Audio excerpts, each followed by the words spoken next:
Welcome to True Drew Podcast, your source for all things Nancy Drew. I'm your host, Avery, and on this podcast, we'll discuss everything from the Nancy Drew books, to computer games, to movie adaptations, and TV shows. Nothing is off the table. So if you're a True Drew, you'll definitely want to tune in for this podcast. Hello and welcome to another episode of True Drew Podcast. Today we're going to have a really fun episode because we're going to talk about one of the Her Interactive computer games. I don't know if it was like this for you when you first discovered the Nancy Drew computer games and that they were an actual thing, but after reading the books, playing the games was the next best thing, because when we read the Nancy Drew books, we can kind of put ourselves in Nancy's shoes, but in the games, you get to make decisions as Nancy, and that has just always been so fun to me. So for today's episode, we're actually going to be talking about game number 5, The Final Scene. So a couple of quick facts about this game. It came out in 2001, which that seems like just yesterday. I'm always saying that, but I'm just like, man, I was just a kid when I played this. But this game is also based on Nancy Drew Files number 38 by the same name, The Final Scene. So we haven't covered this book on the podcast yet because we haven't even started the Nancy Drew Files, but I have actually read this book. It's been a couple years ago, but it was similar enough to the game. There were some key differences in characters and stuff, but it's a fun read if you ever want to read it. So as far as some of my memories of this game go, I know some of the earlier games I said I would play at my grandparents'. I remember distinctly playing this one in my basement at the old house that I used to live at, and this was one of the more collaborative games. Like a lot of the earlier ones, I was still trying to figure out like how do these Nancy Drew games work, and I remember playing with my brothers and several kids in the neighborhood. Like we all came up and had like a Nancy Drew game party, and we were all playing stuff, and little did they know, like I had actually been looking on the forums for hints before we started playing, so I was like solving puzzles right and left, and they're like, wow, you're really good at this, and I was like, yeah, I'm just a natural. So really quick, let's talk about the cover art for The Final Scene. This game cover is beautiful. I've always liked this one. It's very red. We have the theater, and we see all these seats and these balconies. There's like a little pinprick of light in one of the upper balconies. It almost looks like someone has a mirror and they're flashing it and signaling to Nancy. But there's a fancy chandelier, these red curtains. It's a really cool cover. And I really like in some of these earlier boxes for the games, on the side of the cover we have this black strip and we have Nancy's silhouette in silver. But a lot of times they continued the theme over there. And so there's a reel of film because, we're in a movie theater. And I think Message in a Haunted Mansion was like cobwebs. I can't remember what was on the side for Treasure in the Royal Tower, but that's just a neat touch. So just looking at this game cover, I would give it 5 magnifying glasses. It's really cool. And like I've said in earlier episodes, other game episodes, I love how they themed these to different colors. The first 5 games, it just was really cool, I thought. So now we'll go ahead and discuss some of the characters that are in The Final Scene. Also, it kind of goes without saying, I don't think I've said this on the last couple game episodes, but spoiler alerts, major spoiler alerts. So if you don't want the game ruined for you, don't listen to this episode. So in this game, we have Joseph Hughes, who is a caretaker of this old theater, which is called the Royal Palladium Theater. We have Nicholas Falcone, who's an activist. Maya Wynn, who's Nancy's friend and a reporter, and she's the reason we're at the Royal Palladium. She's interviewing a movie star whose name is Brady Armstrong. So he's an actor in this movie called Vanishing Destiny. It's kind of a big deal. And there's Simone Mueller, who is Brady's agent. So as far as describing these characters and what they look like for those who haven't played, Joseph is an elderly man. He's wearing pretty basic clothing. Nick Falcone is a younger guy, black hair, and he's got like a camo shirt and cargo pants on, and he looks like he's wearing Birkenstock sandals. It makes me laugh, but there have been people in the Clue Crew community who have made memes about Nick Falcone and his cargo pants. I'll just leave it at that. He fills them out very nicely, I guess you could say. I mean, he's always kind of bent over his work over in the corner of the lobby of the theater, so I don't know. It's kind of the first thing you see. Now, Nancy's friend Maya is Asian American. I believe she might be Vietnamese. I think we get this clue. I mean, it may not even be relevant, but Maya's parents are apparently gone and they're in Vietnam. Like, they go back to visit quite often, so not sure if she's Vietnamese or not, but she is Asian American. Now, Brady Armstrong is this guy, and he's got, I guess you would say, reddish brown hair. He's wearing a gray sweater and khaki pants, and he's just very full of himself. Like, the way he carries himself, you can tell he thinks he's hot stuff. He also apparently used to have a ponytail or a rat tail. We get clues to this later in the game, but Brady cares way too much about his receding hairline, but we'll get to that. And then Simone, Brady's agent, she is African American. She has braided hair. She always, like, the way her clothing and her purse, like, she actually reminds me of a teacher that I had in middle school, and I loved that teacher. And so I remember playing this game around the same time, and I thought, oh, I'm gonna like this character. And then I was like, no, I don't like her. My teacher was way nicer than Simone was in this game. So now I'm going to take a stab at some impressions, and I'll try. I'm not the best at these. So first up is Joseph. Nancy, I need you to come to the projector room. Don't let the turkeys get you down. Nicholas Falcone. Fight the power. Corporate Generica. Maya Wynn. Meet you in the lobby. Brady Armstrong. Hey, you. No groupies in the dressing rooms. And Simone Mueller. I may have to cut this short, Hal. Someone just climbed out of my wardrobe. So as you can see, there are so many iconic quotes that come from this game. So some of the voice actors that we have for these characters, there is Bob Heath. He's the one that voices not only Joseph Hughes, but Sergeant McRamsey, one of the police officers that Nancy has to call in this game. Max Holcheck voices Nicholas Falcone. David S. Hogan voices not only Brady Armstrong, but the amazing Monty, which is this vending machine magic game thing that's in the basement of the theater. It's very creepy and very old, and it looks like it's from the turn of the century. Carrie Healy voices Simone Mueller, and this is kind of sad, but I could not find any voice credits for Maya Wynn, and she doesn't have many lines. Most of the time she's going, Nancy, and she's screaming for help, but still, I couldn't find her voice actress. Lonnie Manella, of course, voices Nancy Drew, and Punchy LaRue voices Bess Marvin, and what's interesting about this, there's a little bit of Nancy Drew game lore associated with this name, but Punchy LaRue is a name that Nancy gets in The Phantom of Venice. It's a long story, but she has to dance at this club in a cat suit. I know it doesn't sound appropriate for a kid's game, but the guy who is, I guess, she's auditioning for, says, oh, we're going to call you Punchy LaRue. Fun facts. But I cannot wait till we get to The Phantom of Venice. That is one of my favorite Nancy Drew games. So a few more of these voice actors. Scott McCarty voices Ned Nickerson and Sherman Trout, who is a guy in Washington, D.C. that we end up calling. We need some papers from him. Then Maureen Nelson voices George Fane, and Alina Saunders voices Eustacia Andropov, one of the best phone characters, I think, in all of the games. So now really quickly, I'm going to read a game synopsis for the final scene. As Nancy, you attend a screening for the movie Vanishing Destiny at the Royal Palladium Theater in St. Louis. Nancy's friend, Maya Wynn, is a reporter and interviewing Brady Armstrong, an actor in the movie, for her school's paper. But when Nancy hears a scream and Maya goes missing from his dressing room, a casual movie screening turns into a hunt for Nancy's missing friend. The theater is set to be demolished in just 3 days, and with an uncooperative police force, activists roaming around the theater, and a pushy agent who just wants to get her client in the limelight, Nancy has her work cut out for her. Can she solve the case? So a few of the fun hidden things in this game.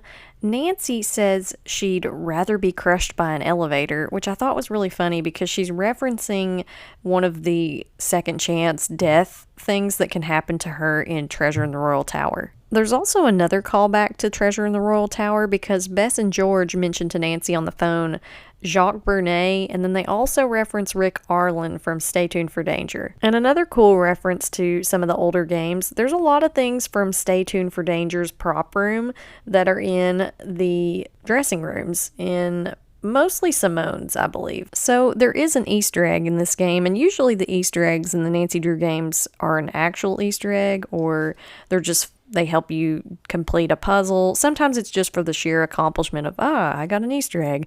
But if you call the Library of Congress's phone number before you station and drop-off gives it to you, it's like 1-202-555-5000. You get a list of 0 to, I think, 7 or 8, and you can change the music within the game. It's really, really cool. I was today years old when I figured that out. I actually was on Nancy Drew Wikipedia and found that out because you're on the phone a lot in this game, so it never would have occurred to me as a kid like, oh, the Easter egg is something having to do with the phone. I don't think I knew Easter eggs were a thing until a lot later. So some of the allusions to real life in the final scene, this is one of my favorite things about the Nancy Drew games. I've said it before, I'll say it again. I love how they sprinkle in real life people sometimes, but there are a lot of things about Houdini. So this mystery centers around him and his career as a magician. And this is kind of cool, but my husband is actually a magician. He does a lot of sleight of hand, and he's had bigger props and stuff at our house. He actually measured me for a box once. Like, if he wasn't a magician, that would be concerning, because the only time that it's appropriate to measure a woman for a box is if you're a magician or you're an undertaker. But yeah, he was actually measuring me for one of those boxes where you saw the person in half. And then also, we had a metamorphosis trunk in our house, and this thing was huge. It barely fit through the front door. My husband ordered it from New York, and he was like, yeah, it's coming today. And then when it got to our house, I was like, where are we gonna put this? But basically, for those that don't know, a metamorphosis trunk, this was a trick that Houdini did as well. He wasn't only known for his escapes, but you would have one person stand on top of this trunk, and then they would lift a curtain and then drop it, and it would be someone else standing on the trunk, and usually an assistant, and then the assistant will unlock the box, and there's the magician. So it's a really cool trick. Of course, I can't tell you how it's done. I'm sure you could look it up and figure it out, but it's like magician's code. It's like, don't tell anyone our secrets. So I'll try to keep that to a minimum on this episode. I've seen it all. I think in some ways I'm kind of blinded to some of it, but there's definitely magic tricks that I like more. I'm not much for card magic. It's just not my favorite thing. So some more allusions to real life that we get in this game. There's a lot of references to Broadway plays throughout the hallways of this theater. There's The Merchant of Milo, which is a play on The Merchant of Venice, King Liam, which is a reference to King Lear, and Nebraska instead of Oklahoma, just to name a few. And another pretty big allusion to real life, there's a picture in the basement. It's a puzzle that we have to do. It's like a slider puzzle, and it's of this woman, and it's a famous painting called Zodiac by Alphonse Mucha. I'm probably butchering his name, but it's a very famous painting, and if you look it up, you'll see exactly what I'm talking about. Okay, Google's saying Alphonse Mucha, so I don't know. You take it up with Google. I probably really said that really wrong. So as far as the second chances / deaths that Nancy can experience in this game, there's a lot. I feel like the last couple games there's been way more, but Nancy can fall off the balcony if she's reaching for this gear that you have to get, and if you do it twice, she'll just topple over, and it's quite scary. I remember jumping out of my seat as a kid when I did it because I didn't realize that she would actually fall. You can also get electrocuted in this game if you touch this electrified gate without using rubber gloves to ground yourself. You can get hit by a falling Klieg light. Fun. You can get crushed by a crate backstage, which I did a few times. You can get in trouble for not hiding from the police in time when the demolition is about to happen. And if you fail to stop the demolition in time, you can literally get hit with a wrecking ball. So now let's go ahead and jump into some of the notes that I took down for the final scene. Also, did you notice that I passed up a completely legitimate opportunity to sing Wrecking Ball by Miley Cyrus? That took a lot of restraint on my part, that's all I'm saying. So after the iconic letter opening that we always got in these older games, the game opens up on the Royal Palladium Theater, which is this theater that is set to be demolished very soon. It's falling apart, it's kind of crumbling. But the first note that I wrote down, I said, there's a Steamboat Cafe beside the theater, and there was a place called Steamboat Cafe in my hometown, and I never had paid attention to that before. I don't know. It's weird how you play these games a million times and you don't realize or notice little things until you're, doing a podcast. I said also, dang, this case opens up with a bang because Maya goes into the dressing room. She talks to Nancy for a second, and then we hear her scream. So we, as Nancy, go to investigate, and we immediately get a creepy phone call saying that if the theater goes down, the girl goes with it. So Nancy tries to get to the bottom of this, and she's like, "Who are you?" And of course, the person hangs up. So it's right after the call disconnects that Brady Armstrong comes into the room. So he wasn't even in the room. That's who Maya was supposed to be interviewing. It was actually kind of sweet. Before Maya walked into the dressing room, Nancy was like, "Go get him, Scoop," because she's, writing this expose or this, interview for her school paper. And also, I didn't go into detail in the description of Maya's character as to what she's wearing, but she's wearing like one of the coolest outfits. Like, I would probably wear this today. It's like jeans and the coolest butterfly t-shirt that I feel like I had a similar one to that in the early 2000s. And honestly, that description's about to come in real handy since she just got kidnapped. So Brady Armstrong, right off, is this pompous, arrogant person. He's like, "Hey, no groupies in the dressing room," and he tells you to get out. And you're like, "Look, I'm looking for my friend. She was coming here to do an interview with you, and she just got kidnapped." So Brady's not really properly alarmed about this. He's like, "Oh, okay, I'll help," and then he leaves. But it's not very urgent. Like, nobody in this game takes Maya's kidnapping as seriously as they should, especially the police, but we'll get to that in a second. I thought it would be neat to mention this too, but another key difference between the game, The Final Scene, and the book, The Final Scene, Maya gets kidnapped in the game. Bess Marvin gets kidnapped in the book, so that's a big difference there. So another thing that I should mention, right before Brady came into the dressing room, we got a call from somebody named Joseph, and he says he's the caretaker of the theater, and so he says, "Oh, I'll put out an alarm that this girl's missing, and come meet me in the projector room later." So if we look around this dressing room, the men's dressing room, we're able to find a magic wand, and we also find a lever behind this picture that if we pull it, it opens a secret passageway that connects from the men's dressing room to the women's dressing room. I actually never once wondered about this as a kid, but apparently, I don't know if it was Arglethump or some other people that have looked into the files for the game, but there's actually some unused audio that talks about how this passageway was used as like a rendezvous between the actors and actresses, and I guess it was so risque that they didn't put it in the game. But if we go through the passageway, we see all this graffiti, like apparently the snake was here, like somebody wrote that on the wall.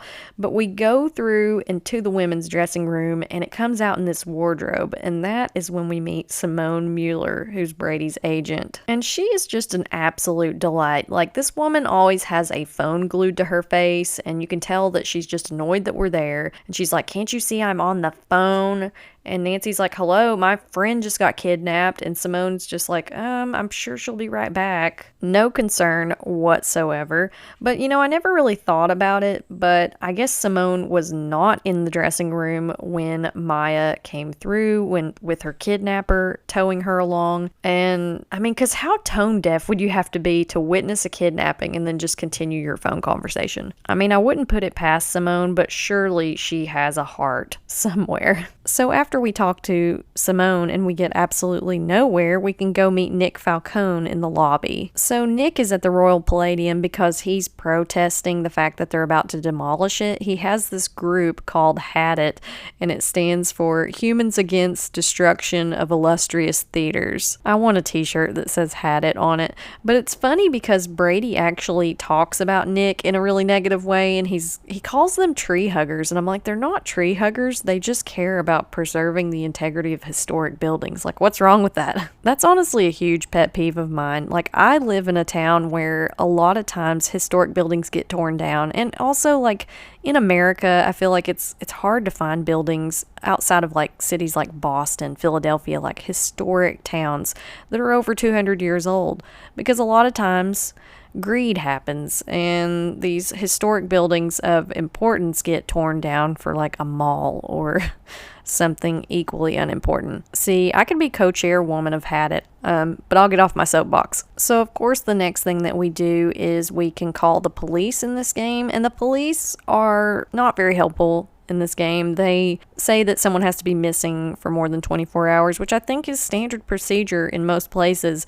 But Nancy is like, look, I got a call from the kidnapper. This is serious. And this theater is set to be demolished in 3 days. One thing that this game did fantastically was harnessing time and giving us a deadline. Like, we only have 3 days to find Maya. That's not a very long time. There's definitely a sense of urgency there. One thing that is funny about calling the police, though, I didn't realize till later, like replaying the game several years later, that there's actually a phone number. I just always would dial 911. Like, did anyone else do that? I was just taught to do that as a kid, so I just ran over to the phone and was like, 911. But there's actually a really long number, so you save a little time doing that, I guess. But the voice of Sergeant Ramsey, I think it's David Hogan, it's hilarious. His voice always reminded me of Kronk from The Emperor's New Groove. I don't know if it was just the way he would say things, but like when he says, that'll make it impossible to detect the gender of the caller. It just reminded me of the way Kronk was like, the poison for Cusco. Cusco's poison. That poison. Also, while we're in the ticket office where we're able to make phone calls from, we can call Bess and George, and Bess sounds really different in this game. She kind of has a raspy quality to her voice. I mean, I usually don't pick up on too many differences in the voice actors from game to game, but it's just neat to see people's take on different characters. After this, we can go up to the projector room and talk to Joseph, and there's all these movie posters all over the lobby, and the one that always makes me laugh is the one that's the moose next door, and I think all of these are supposed to be takes on movies that were coming out around the time this game came out, which is so cool. So anyways, we talked to Joseph, and we kind of talked to him earlier in that phone call after the ransom phone call from the kidnapper, and he says, it was probably an inside line that the kidnapper called from. So whoever kidnapped Maya may be trying to stall the demolition. Who would want to do that? Maybe Nicholas Falcone? But Joseph is honestly the most encouraging to Nancy. Like Simone, Brady, Nick, they don't really take it seriously, but Joseph's like, did you call the police? And Nancy said, yeah, but they said that the person has to be missing for 24 hours. But Joseph tells us not to give up hope. So the next note that I wrote down is the JJ of JJ Thompson stands for Jasper Jiminy. I didn't know this, but JJ Thompson was a man who used to own the Royal Palladium Theater, and we find out a little bit about him just by walking around the theater. His head is like at the top of the walls inside the theater, and they've got these glowing red eyes. They're really, really creepy looking. But this guy was very arrogant, apparently, because, I mean, who else would plaster their head everywhere on a building? He sounds like someone else that we know, Brady Armstrong, who is also very full of himself. The next thing that I wrote down is the music for the Bee's Knees game is bumping. So there's this game out in the lobby that you play, and you have to slide this little marble around before these music notes crash into it. Like, you have to get to one side of the board and you win a little coin token thing, but the music is just like do do do do do do do do do, and it just like repeats over and over again. Like, it's really cool the first few minutes, but if you can't figure it out, you're like, oh my gosh, please stop. So the next few notes that I have down kind of have to do with some of the pictures in the hallways of the Royal Palladium, but there's a plaque for the metamorphosis trick that I was talking about earlier. The one where, you know, the magician and the assistant switch places in this trunk, which I thought was cool. And there's also a plaque for the Society of American Magicians. So I thought you guys would think it was cool to know this, but there's actually not a Society of American Magicians that I know of, but the actual group is called IBM, or International Brotherhood of Magicians. That is what my husband is a part of. I also wrote down that the atmosphere of this theater is so cool. They did a good job of designing it and making it feel really old, because there's cobwebs everywhere, ripped wallpaper, and we just see a lot of cool old pictures. That is something that I thought they really nailed with this game. So it's at this point in the game when we can find these gears that we need, and we find a quarter. We find this really gross gum under a seat in the theater, and we use that magic wand that we found earlier to get one of the gears off of this balcony, because if you don't, you of course fall off of it and hurt yourself. But if we go backstage and kind of snoop and explore, we're able to move this crate and go through this trap door that goes into the basement, And we find this box that has that famous painting on it that I was talking about. It's a slider puzzle, and we use these gears, and we find a contract between J.J. Thompson and Harry Houdini, where apparently J.J. Thompson signed over 50% of the theater to Harry Houdini. So J.J. Thompson and Harry Houdini had this agreement. I think it was like he had to do a water escape trick.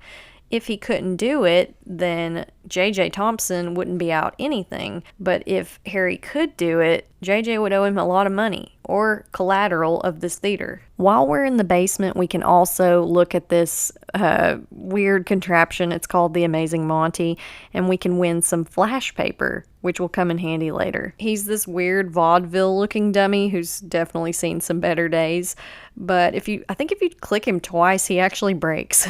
So I have a funny story about flash paper, but my dad was a kid of the 70s, and he told me this story, but when one of his older brothers was dating this girl, he brought her home, and back in that day, girls wore a lot of hairspray in their hair, and my dad was playing around with magic tricks. He was trying to teach himself different stuff, and he had some flash paper. So my dad thought that he would impress his brother's date, and he showed her this flash paper, and he said, "Look," and he threw it. Well, it landed right in her hair and caught her hair on fire.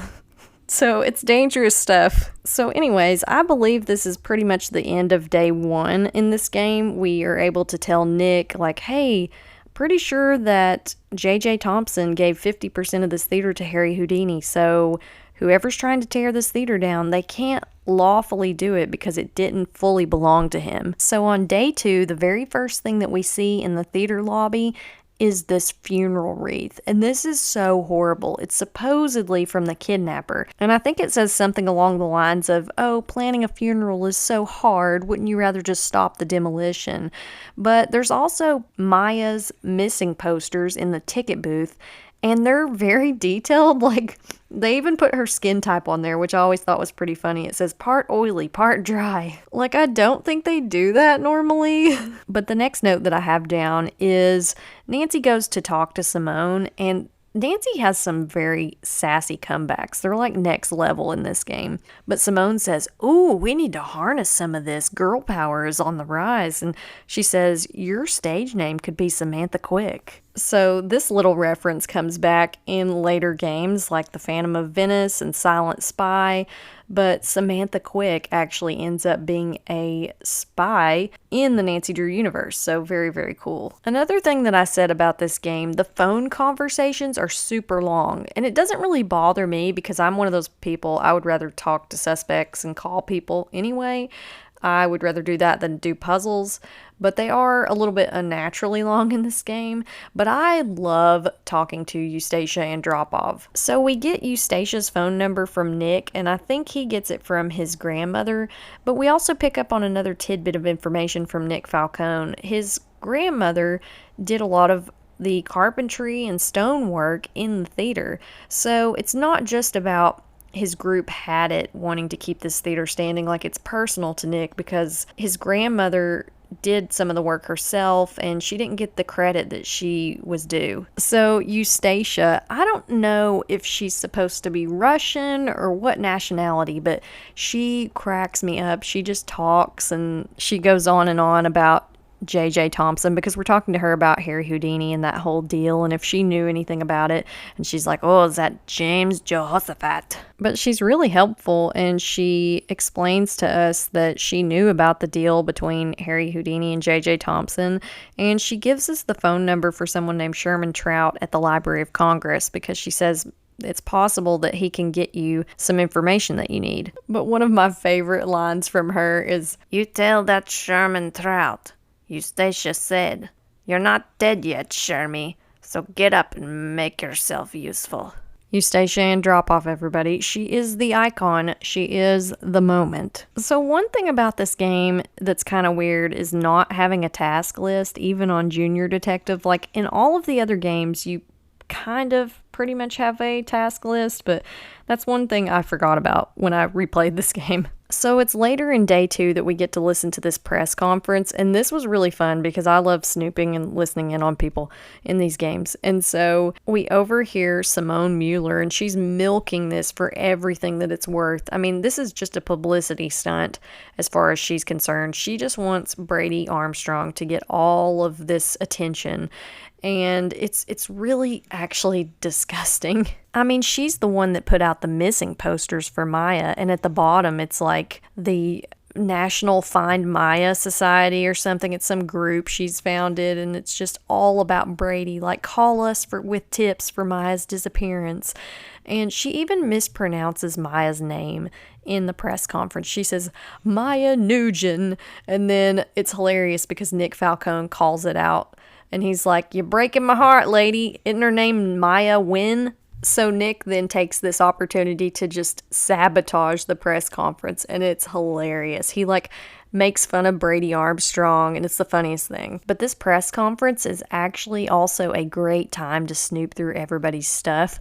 So we go up to the projector room and we look in Joseph's area, and we see that the phone up there actually works, which is interesting because if you go around and pick up the other phones in the areas around the theater, the only ones that work are the one in Brady's dressing room, the projector room, and the ticket booth. And since the phone call that the kidnapper put out had to have come from in the building, it was made from one of those places, and it obviously wasn't made from the men's dressing room because that's the phone Nancy was on. We also see a really sad note about Joseph's brother Jake. And so in earlier conversations, Joseph said, yeah, I'm going to go out to hang out with my brother Jake. I think he lives in Kansas or somewhere out west. And this note says that Jake died 6 months ago. So why would Joseph tell us that he was going to go live with his brother Jake and start a theater out there if he's known that he's dead? So we file that away for later. And when we go in the women's dressing room, we could snoop in Simone's purse. And what do we find but a receipt for a funeral wreath? So the kidnapper didn't buy the funeral wreath, Simone did, and she did it for the press. She did it to make Brady look better and feel like he could be the hero and save the day. She's using this as just a huge publicity stunt. Unless Simone is the kidnapper, would she be that desperate? Would she stoop to this level, kidnap someone, stage a kidnapping, just to make an actor that has hired her as an agent look better? So we poke around in her purse, and we also find a phone number for someone named Georgie Bear with a lipstick kiss next to it, gag. And then we learn some more titles of Brady's movies like Lie Like a Rug and Dr. Salsa. We see all this fan mail emails in her PDA when we break into it. And Brady had a ponytail at one point. Apparently, Simone convinced him to cut it off, it was not working with his image. I wonder if it's still not back there, though, and we just don't see it, though, because we see another fan email, and it says that his ponytail is cool. So it's either an old email or it's current, and Brady does have a ponytail. This is too funny, though, because we've already had a conversation with Brady up to this point where he's like, my hairline is receding, and he's all concerned about it. I don't know where this topic of conversation has any place in this situation where we're dealing with someone who's literally been kidnapped. Priorities. But it is hilarious. We do find a digital camera in Simone's purse, and if we flick through it, we see Brady wearing a chicken suit and a bunch of other just funny, embarrassing pictures of him. But we also see some pictures of Brady posing with Maya's press pass. And earlier in the game, Brady told us, oh yeah, we found it in the balcony or, the basement. He fumbles and he's not really quite sure where they found it. So this just strikes me as very insincere, and it's almost like Simone was like, oh, the lighting's better in the balcony, Brady. We have to take pictures of you up here. We also can go snoop through Brady's stuff. We see a book of his, and it's all bookmarked with little sticky notes, and it's just stuff about him being wholesomely smoldering, because that's something that Simone has told him to do. It's so weird. And we also see where he has a bottle of Rogaine, which this is definitely a play on Rogaine, and it's so funny because he was just talking about having a receding hairline. But we're also able to steal a pencil, and if we get a bobby pin, we can break into this drawer in the men's dressing room and we find this book on how to get these cages that were apparently used in magic shows to come down from the ceiling over the stage. So if we go up to the projector room, we can work on that puzzle. And it's around this time that we get a threatening message from the kidnapper over the speakers. But if you go up to the projector room, nobody is there. But the message is pretty clear. Time is running out and we better find Maya fast. So we're able to fix that puzzle with the cages and we can go down into the floor. There's like a secret passageway to this magician's room, but there's a little hole in the wall. And so if we look through that, we see Maya's feet and a pizza box next to her. So someone has been keeping Maya in the magician's room. They've apparently been feeding her, but before we can do anything, the trap doors to the cages close into the ceiling and we're trapped down there. And if we look back through the hole, Maya is gone. So we can use this little chairlift thing to go up and bang on the ceiling, which I think it comes out into a theater seat basically. But eventually Joseph hears us and opens the trap door and he gives us some WD-40 to go grease these pieces to this slider puzzle thing. And once we get through that, we can go into the magician's room and we find the pizza box and one of Maya's shoes. So we have some evidence now to give to the police. But I just have to say, Joseph's face that close to you when he opens the trapdoor, like, that is pure nightmare fuel. And then Brady scares the crap out of you. When you go back to the backstage area, he just pops up out of nowhere. And it's around this time that we learn of Brady's connection to the theater, because he is not just an actor in an upcoming movie that's screening there. He is related to J.J. Thompson. Brady's former last name before he changed it to Armstrong was Thompson. But when we talk to Brady and plead with him, like, he has no sympathy, and he's like, no, well, the theater, we're tearing it down, we're going to build something else. He's so just unconcerned. And another bad thing that happens when Nancy goes to the police and tells them, oh, there's evidence down there in the magician's room, they get down there and it's gone. There's no sign of Maya's shoe or the pizza boxes, so they think Nancy's been lying to them. And another interesting tidbit, this happened a little bit earlier in the game when we were talking to Sherman Trout about getting stuff from the Houdini collection from the Library of Congress, but we also talked to a local lady in the St. Louis I guess that works for the city to get blueprints for the theater, and it turns out they're missing. So someone stole the blueprints to the Royal Palladium Theater. We just keep hitting every wall imaginable with this case, which makes it even harder because Nancy is getting more and more stressed out. She just wants to find her friend. And I do have to say, though, one of the most satisfying parts of this game was confronting Simone about the funeral wreath. Like, she deserved all of Nancy's wrath for that. But the ending of this game, it's so good. So day 3 rolls around and all of the demolition crew is outside, like the theater is coming down today. And another little interesting puzzle that we're only able to do on the last day, there's a little key-making machine down in the lobby, and it's been out of order, and Joseph tells us, oh, I've got it polished up and it's ready to go, and you should use it one last time. So we're able to make this key to the projector to get into it, and we can change the bulb out in it. But it's about that time when we start hearing the police doing a final sweep of the building. So they're clearing it out, they're getting ready to just completely demolish it. And so we can hide in this little closet, and the police check the room and they think it's all clear, and then you can come back out and Nancy can use a little slide it's a blueprint of the Royal Palladium Theater, and she can put it in the projector and she can see all these secret passageways that she has yet to discover, one of which just so happens to be leading from the projector room. So there's a whole nother area of the theater that we haven't even explored yet. So Nancy has this hope, I'm sure, that maybe Maya's up there, because if the police haven't searched up there, the kidnapper could have hidden her up there. But it's while Nancy is fiddling around with the projector that this knob falls off of it and rolls underneath the soundboard. And so she goes under there to get it, and she sees a tape recorder. And if you press play, you can hear a recording of Joseph's voice doing a testing, like testing 1, 2, 3. And we heard that at the beginning of this game when Maya was kidnapped. And it's funny because Joseph said, yeah, I was up in the projector room. That's the alibi he gave for when Maya went missing. But that alibi no longer works because he recorded his voice. So he lied to us. So Nancy's piecing all of these things together, and she goes to run out the door to the projector room, and who is standing there but Joseph? And Nancy confronts him and is like, where is Maya? Please, like, let her go. And Joseph is just like, I think I'm going to put a fresh coat of paint on the walls tomorrow. And he's just in denial. It's the scariest thing I've ever seen. Like, this is one of the most horrible and just yet heartbreaking villains in the Nancy Drew game series. Joseph has nothing to live for. His brother is dead. This theater that he's worked in since he was a kid is getting ready to be torn to the ground. And so he has nothing to lose. So he just looks at Nancy and says, don't tell him, Nancy. And then he locks her in the projector room. So we're able to go up through the passageway that we found on the blueprints that we put in the projector.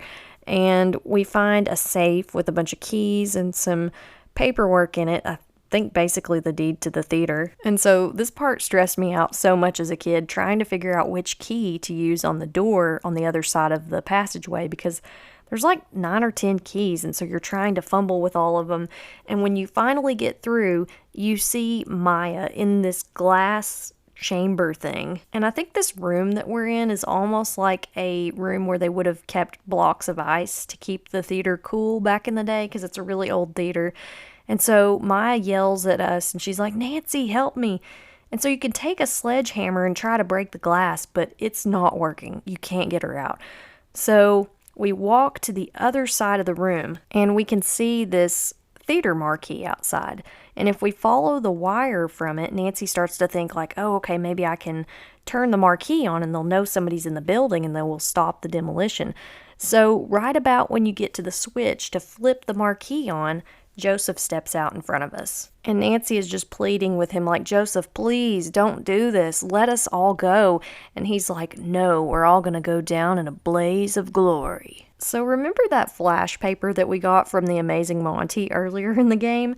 We can use that on Joseph, and it blinds him temporarily, and we're able to throw the switch to the marquee. And thankfully, the police and everyone outside see it and stop the demolition. This ending was so suspenseful. Such a great ending to a game. And this is not the only kidnapping scenario we see in the games. I mean, in Ransom of the Seven Ships, Bess is kidnapped, and then I think in The Haunting of Castle Malloy, Matt, this guy who's getting ready to get married, goes missing. But I love games like that where we're trying to find people. So now I'll go ahead and read some of the funniest quotes from the final scene. So I was talking about this earlier, but I love when Nick is just completely trolling the press conference outside of the theater.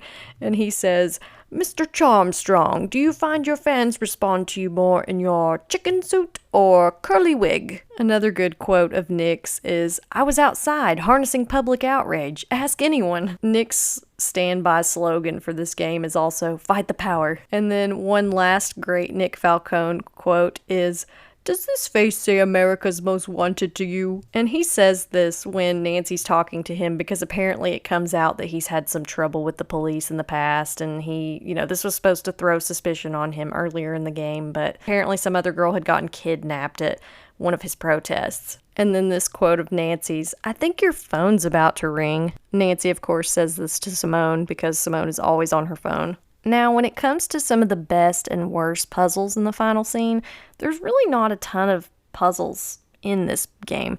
But I really like the slider puzzles, the electrified fence lock. Oh yeah, so when we leave the magician's room after we find the evidence of Maya's right before it goes missing again, there's a fence that is electrified, and we have to use gloves to touch it, and we have to push all these buttons down. So I liked that puzzle, and I didn't like the cage puzzle. I remember as a kid really not liking that one, but it's not that bad now. So now let's discuss the music for the final scene. I feel like the soundtrack for this game was very whimsical, very jazzy, because it's kind of got some 1920s, 1930s vibes to it. But I'll go ahead and play some tracks from this game.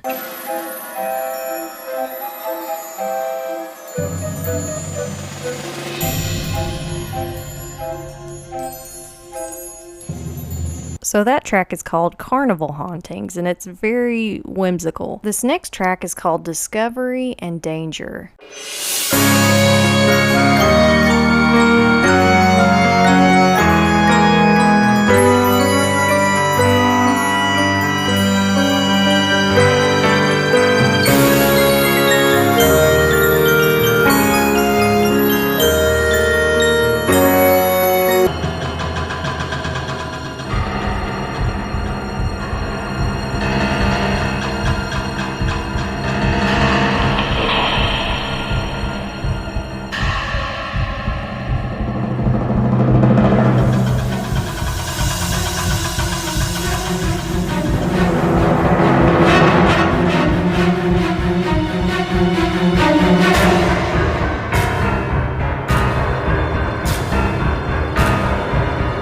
So one part of it is very happy and the next part of it is very suspenseful.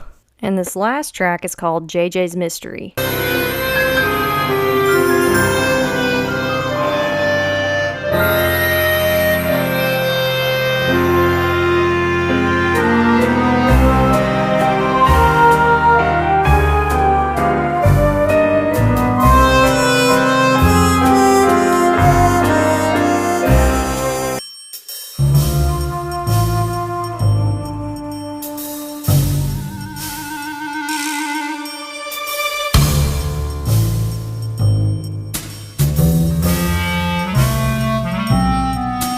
So overall, it's a pretty fun soundtrack, but I would probably give it a 3 magnifying glass rating. It's not as good to me as Message in a Haunted Mansion or Treasure in the Royal Tower, 2 of the previous games. But as far as a rating for the final scene, I would give it 5 magnifying glasses. This was such a good game. I mean, trying to find Maya, trying to solve this kidnapping. While it wasn't heavy on puzzles, I loved getting to talk to the suspects. I love the atmosphere. It's just a great game. So that concludes today's episode. I hope you guys enjoyed talking about the final scene. For next week's episode, we're going to dive into another book, The Kachina Doll Mystery. Until next time, and don't let the turkeys keep you down. Thank you for listening to this episode of True Drew Podcast. Can't get enough of the podcast? Then check out my subscription series, True Drew Files, available on Apple and Spotify. For Nancy Drew books and merchandise, you can check out my website, www.truedrewpodcast.com. For business inquiries, you can contact me at truedrewpodcast@gmail.com, or you can connect with me on Instagram at True Drew Podcast.